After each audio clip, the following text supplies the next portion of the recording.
하나님께 희생제사를 드리기 위해 함께 산을 오르는 아버지와 아들이 있었습니다. 아들은 제사를 지낼 장작을 가득 등에 지고 아버지와 함께 오르막 산길을 걸으며 아버지에게 질문합니다. 아버지, 불과 나무는 여기 있는데 제사를 지낼 번제물은 어디 있어요? 라고. 그리고 아버지의 대답은 하나님께서 준비하셨다 였습니다. 네, 바로 아브라함과 이삭의 이야기입니다.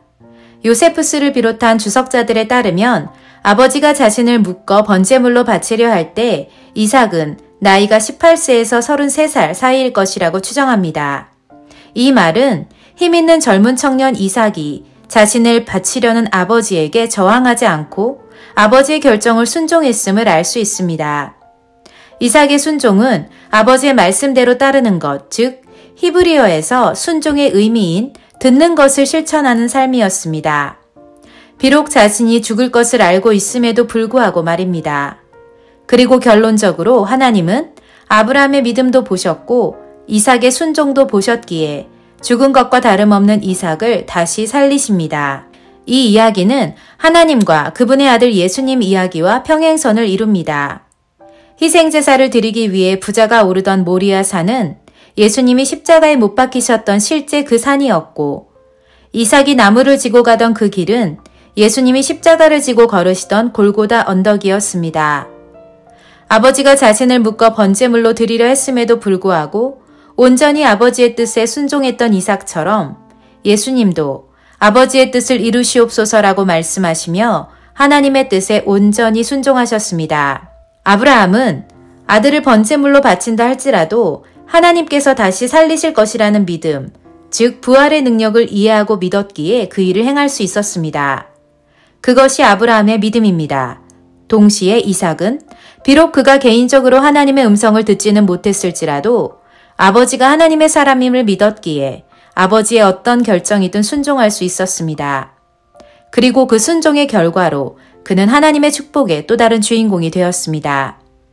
하나님은 이삭의 이름을 위대하게 만드사 주변의 모든 나라 모든 사람들로 하여금 존귀히 여김을 받는 영적인 복을 주셨습니다. 또 그는 마이다스의 손처럼 무엇을 하든 번성케 되는 물질적인 복도 받게 되었습니다. 목축업을 하는 당시 사회에서 우물은 큰 자산이었고 또 부의 원천이었는데 그가 가는 곳곳에서 땅을 파면 우물이 터졌습니다. 이삭이 마음을 정하고 순종함으로 하나님의 축복을 받은 것처럼 우리 역시 하나님의 말씀을 잘 듣는 것이 곧 순종임을 기억해야 합니다. 이런 의미에서 본다면 우리는 순종의 사람, 즉 하나님의 말씀을 잘 듣는 사람입니까? 혹시 지금까지 살면서 말씀을 많이 들어서 성경은 이제 알 만큼 안다고 생각하십니까? 그런데 이 사실도 아십니까? 어제 받은 만나, 즉 말씀은 다음 날까지 묵혀두면 썩어버립니다. 하나님은 매일매일 일용할 양식을 공급받으라고 말씀하십니다. 우리가 자주 들어가지 않는 인터넷 사이트의 비밀번호는 잊어버리는 게 당연하듯이 우리가 매일 하나님의 말씀을 생각하지 않으면 하나님이 주신 약속 또한 잊어버릴 수 있습니다. 하지만 기억합시다.